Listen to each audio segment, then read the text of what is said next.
Programme में एक बार फिर खुशामदीद। बात हो रही थी माशी और सियासी इस्तेहकाम कैसे आएगा और आइन की बालादस्ती की। जुल्फ़िकार बदर साहब, पाकिस्तान पीपल्स पार्टी खुद चेयरमैन पाकिस्तान पीपल्स पार्टी जनाब बिलावल भुट्टो जरदारी साहब ये कह चुके हैं कि हमारी ख्वाहिश है कि वक्त पे इलेक्शंस होने चाहिए, जनरल इलेक्शंस अपनी मुद्दत पूरी करते ही ये पार्लियामेंट इलेक्शंस में जाए। लेकिन पंजाब और केपी के जो इलेक्शंस हैं वो अभी तक उसके ऊपर जो तहफ़्फ़ुज़ात हैं वो बरकरार हैं। आइनी मुद्दत असम्बली को पूरी करनी चाहिए। पाकिस्तान में बदकिस्मती से कोई वज़ीर-ए-आज़म भी अपनी मुद्दत पूरी नहीं कर सका। आइन और बालादस्ती की दावेदार पाकिस्तान पीपल्स पार्टी है, तो आपको लगता है कि इलेक्शंस टाइम पे अगर होते हैं, जो कि जिस तरह के मफरूज़े सामने आ रहे हैं, लग तो नहीं रहा, लेकिन आपका क्या मौक़िफ़ है इस वाले से? चेयरमैन साहब तो कह चुके हैं कि इलेक्शंस होने चाहिए वक्त पे, पाकिस्तान पीपल्स पार्टी इलेक्शंस में डिले नहीं चाहेगी और ना ही किसी तरह का जो फार्मूला डिस्कस किया जा रहा है कि शायद कोई एक्सटेंशन ले, यही असम्बली जो है वो अपनी मुद्दत में तोसी करके हम 1 साल के लिए आगे जाएं, जो ख़ुद भी आप कह रहे थे कि ज़रा IMF किसी केयर टेकर सेटअप के साथ तो डील नहीं करेगा। तो अगर इस तरह का आइनी बहरान आता है तो वो मज़ीद हमें मुश्किल में धकेल देगा। आपका क्या टेक है इसके ऊपर कि इलेक्शंस तो ज़्यादा वक्त से पहले नहीं तो कम से कम वक्त पे तो हो जाए? देखिए, बड़ी सीधी बात है। इस पे बिलावल भुट्टो जरदारी साहब के हवाले से आपने बात की है।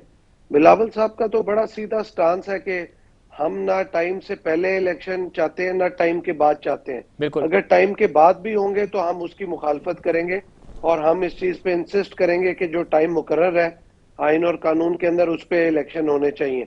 और पाकिस्तान पीपल्स पार्टी ये समझती है जो आइन और कानून के अंदर इलेक्शन का एक गिवन टाइम पीरियड है उसके अंदर होने चाहिए। इसलिए हमारी तो कोई दो राय नहीं है। असल बात यह है कि ये जो एक सवाल चीमा साहब कर रहे थे कि अरस्तू और अफलातून, बिल्कुल इस गवर्नमेंट के अंदर भी होंगे, लेकिन असल अरस्तू और अफलातूनों की चीमा साहब मैं बात कर रहा था कि जो पीटीआई ने अपने पहले 9-10 महीने में जो कहते थे कशकोल नहीं उठाएंगे, जो कहते थे जापान और जर्मनी की सरहद, 1 करोड़ नौकरी, 50 लाख घर, और अगर IMF के पास गए तो हम फांसी चढ़ जाएंगे, तो मैं उन अरस्तू और अफलातूनों की बात कर रहा था। बाकी तो आपको पता है यहाँ पे हर बंदा ही अरस्तू और अफलातून है, हर एक के पास कोई ना कोई जादूगरी है कि वो कोई ना कोई जुगाड़ लड़ा लेता है। इस मुल्क के अंदर सिर्फ इस हुकूमत ने नहीं, माजी की तमाम हुकूमतें, असल बात यह है कि खान साहब ने जो दावे किए थे ना कि मैं मुल्क के अंदर जुल्फ़िकार बदर साहब, इस पे मैं एक सेकंड मुझे दीजिएगा। इस पे तो ज़रा अकरम चीमा साहब आपको रिस्पॉन्ड करेंगे, लेकिन एक चीज़ आपने जादूगर की लफ्ज़ इस्तेमाल किया, तो ज़रा कोई जादू की कोई छड़ी तो है नहीं कि फौरी हालात ठीक हो जाएं।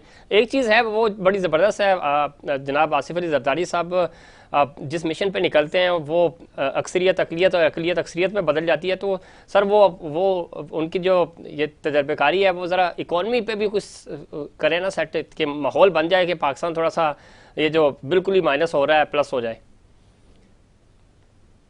देखिए, आसिफ अली जरदारी साहब का बड़ा इसमें वसी तजर्बा है।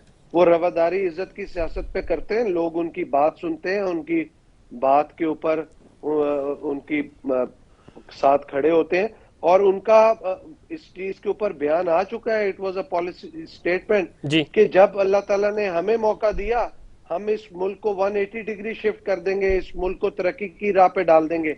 अभी चूंकि एक यूनिटी गवर्नमेंट है, नेशनल यूनिटी गवर्नमेंट, तो इसके अंदर सबने कंसेंसस मिलके के साथ मामला डिसीजन मेकिंग करनी होती है।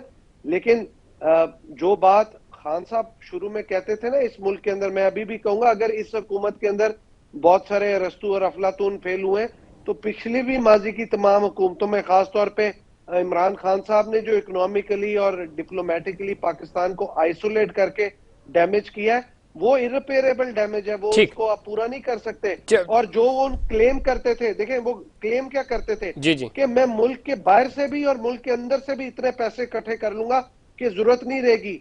मैं सिर्फ एक सवाल करना चाहूंगा कि ये जो इतना पैसा आपने कलेक्शन की है टैक्स रेवेन्यू के अंदर, आपको पता है कि कितने लोगों ने टैक्स दिया? आज भी पाकिस्तान के अंदर 35 लाख से कम लोग टैक्स देते हैं और 10 लाख लोग जो है जीरो की टैक्स रिटर्न जमा कराते हैं। अगर ये सिर्फ लोग टैक्स देना शुरू कर दें और हुकूमतें लोगों से टैक्स वसूल करना शुरू कर जी। दें और लोगों को कॉन्फिडेंस में ले आए, तमाम स्टेक होल्डर्स को कॉन्फिडेंस में ले आए, तो हमारी आईएमएफ से जान छूट सकती है।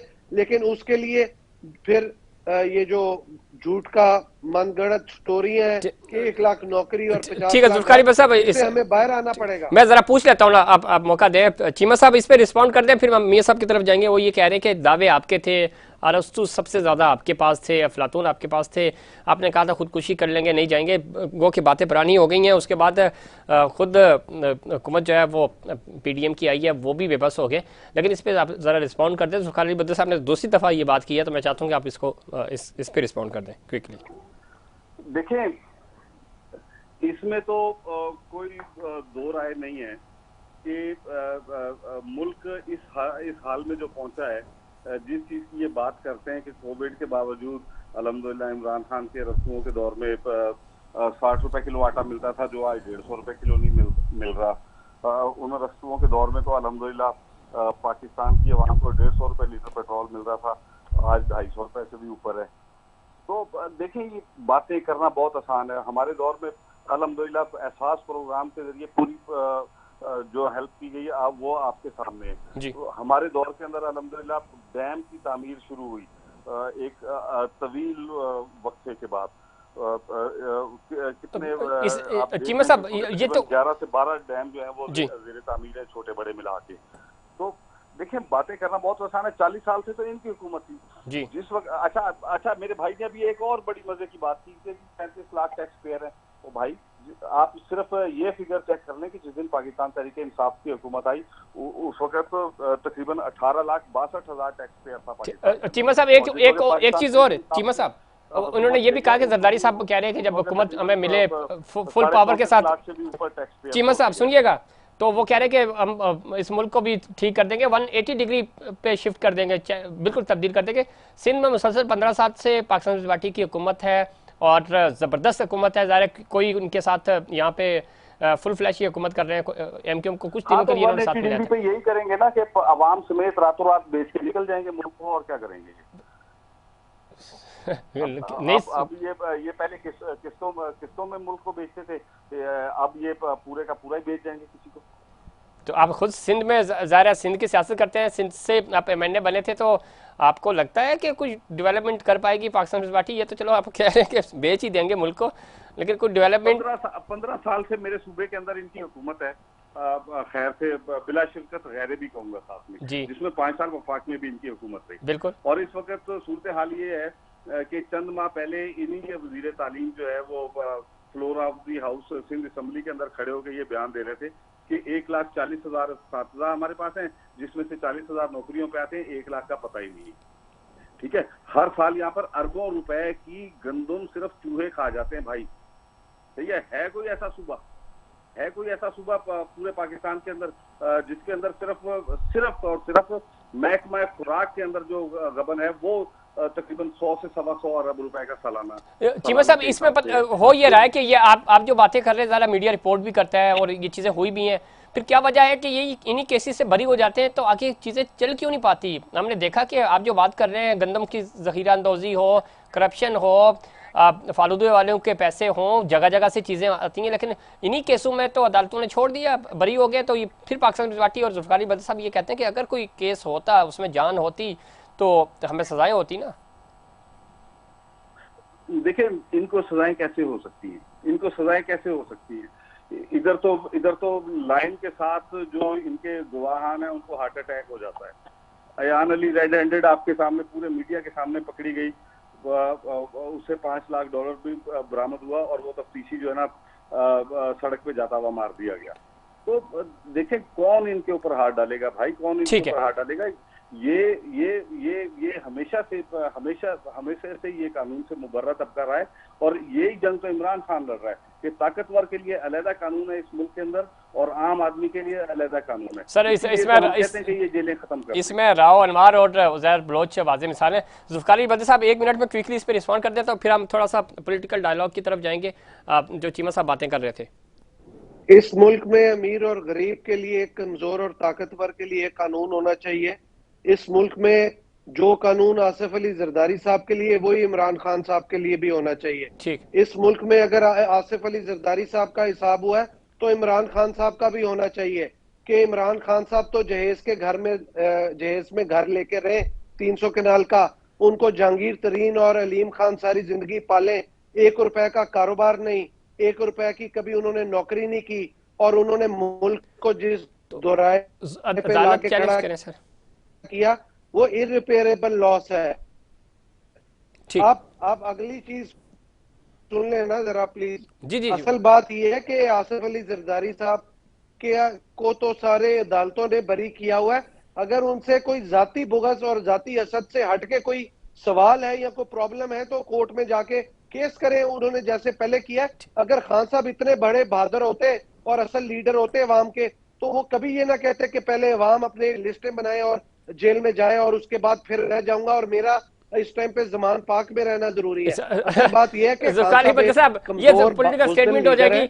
अगर बहादुर होते तो बाहर निकलते। अगर बहादुर होते नहीं पॉलिटिकल नहीं, सुन ले, अगर बहादुर होते तो उनको अगर गोलियां लगी थी तो वो अपना मेडिकल लीगल भी करवाते, ना कि अपने ही जाती हॉस्पिटल में जाके अपनी रिपोर्ट बनवा लेते। तो जैसे मुल्क के लिए कानून है, सारी दुनिया के लिए इस मुल्क का कानून है, सारी अवाम के लिए, वही खान साहब के ऊपर भी एप्लीकेबल होना चाहिए। इसमें ऐसा नहीं है कि हमारे लिए एक कानून है और खान साहब के लिए दूसरा। इसलिए मैंने कहा शुरू में कि इस मुल्क को तरक्की तब मिल सकती है कि अमीर गरीब के लिए एक कानून होना चाहिए, उस पर अमल होना चाहिए। कानून तो है, उस पर अमल होना चाहिए। जुल्फिकार अली भट्टी साहब बिल्कुल ठीक कह रहे हैं, लेकिन खान साहब के ऊपर, उनकी जात के ऊपर ही आके सुई अटक जाती है। कोई करप्शन के चार्जेस हैं तो अदालत जाना चाहिए, आप भी जाएं और उनको सू करें। लेकिन हम यहाँ देखते हैं कि जाती हमले किए जाते हैं जो कि नहीं होने चाहिए। मियां नजीब साहब, किस तरह देखते हैं इस वक्त सियासी डायलॉग की तरफ हम कैसे आ सकते हैं? प्रोग्राम में भी हम बैठते हैं, तमाम जो पैनलिस्ट होते हैं, सियासी जमात के जो नुमाइंदगान होते हैं, वो अग्री भी कर जाते हैं। तो क्या वजह है कि मैन लीडरशिप जो आपकी है वो टेबल पे बैठकर मसलों को हल क्यों नहीं करना चाह रही?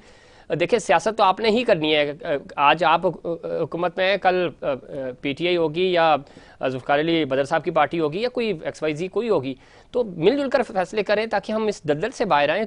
पूरी दुनिया की नज़रें पाकिस्तान पे हैं और हम पाकिस्तानी, यानी इससे ज़्यादा शर्म की बात क्या होगी कि हमारी एक चीज़ जो है वो IMF के पास जा रही है और 17वें ग्रेड से ऊपर के जो लोग हैं उनकी डॉक्यूमेंटेशंस, जो कि वैसे तो बड़ी अच्छी बात है, लेकिन ज़रा हमारी डिग्निटी चैलेंज हो रही है। ये हमारे लिए शर्मिंदगी की बात है। इसमें तो वैसे तो सियासतदानों का एहतसाब होता है, हम भी बहुत बातें करते हैं, लेकिन जब इंटरनेशनली ये चीज़ें हो रही हैं तो वो हमारे लिए तो शर्मिंदगी है कि आपकी एक चीज़ जो है वो पहले रखी जाएगी, उसके बाद आपको कर्जा दिया जाएगा। मेरे भाई, चाहिए ये कि जितने स्टेक होल्डर हैं, जो अपोजिशन में भी हैं या सियासत में हैं या कारोबार में हैं, सबको एक पेज पे होकर आज वक्त की जरूरत है कि सब लोग एक मेज पे इकट्ठे हों और इस मुल्क को इस माशी दलदल से बाहर निकालें। अफसोस होता है कि हमारी जो सियासी क्लास है वो, इमरान खान साहब कहते हैं कि मैं तालिबान से मुज़ाकरात कर सकता हूँ लेकिन हुकूमत से नहीं। तो हुकूमत को भी चाहिए कि वो बड़ा दिल करके और खलूस दिल से खान साहब को एक टेबल पर ले आए और सब लोग बैठकर इस मुल्क के मुआशी हालात का जो है वो कोई हल निकालें। ठीक, मेरे साहब, इसमें होता ही है कि अगर इस तरह का चांस मिस कर दिया जाए तो कोई थर्ड पार्टी फ़ायदा उठाती है। जब थर्ड पार्टी फ़ायदा उठाती है तो उस वक्त जो पॉलिटिकल हमारी फोर्सेस हैं वो फिर कहती हैं कि हमारे साथ ज़्यादतियाँ हो रही हैं, जुल्म हो रहा है। तो मौका भी तो हम देते हैं। आज आपके पास मौका है, चाहे इलेक्शन कमीशन में रजिस्टर्ड जमात जिसका एक ही सियासी कारकुन हो या लीडर हो, उसको भी ऑन बोर्ड लें और जो मुल्क की बड़ी जमातें हैं वो भी बैठें और फैसला करें कि ये हमारी रेड लाइन है, ये हमने क्रॉस नहीं करनी। उसके बाद सारे हमने सियासत करनी है, इकॉनमी की एक हमारी अच्छी पॉलिसी हो, कौमी सलामती की हमारी अच्छी पॉलिसी हो, और ख़ास तौर पे खारजा पॉलिसी। तो ये ऐसे यूनिफॉर्म पॉलिसीज़ बनाएं और उसके बाद हुकूमतें करते रहें, कोई भी आए जाए, ताकि हमारी ये एक जो यूनिफॉर्म पॉलिसी हो वो डिस्टर्ब ना हो। मैंने आपसे कहा है कि भाई हमें पहले अपने मुल्क के बारे में सोचना चाहिए, जमहूरियत के बारे में सोचना चाहिए और सब लोगों को एक टेबल पर, एक मेज पर बैठना चाहिए। बिल्कुल ठीक है। जुल्फिकार अली भट्टी साहब, आप किस तरह देखते हैं?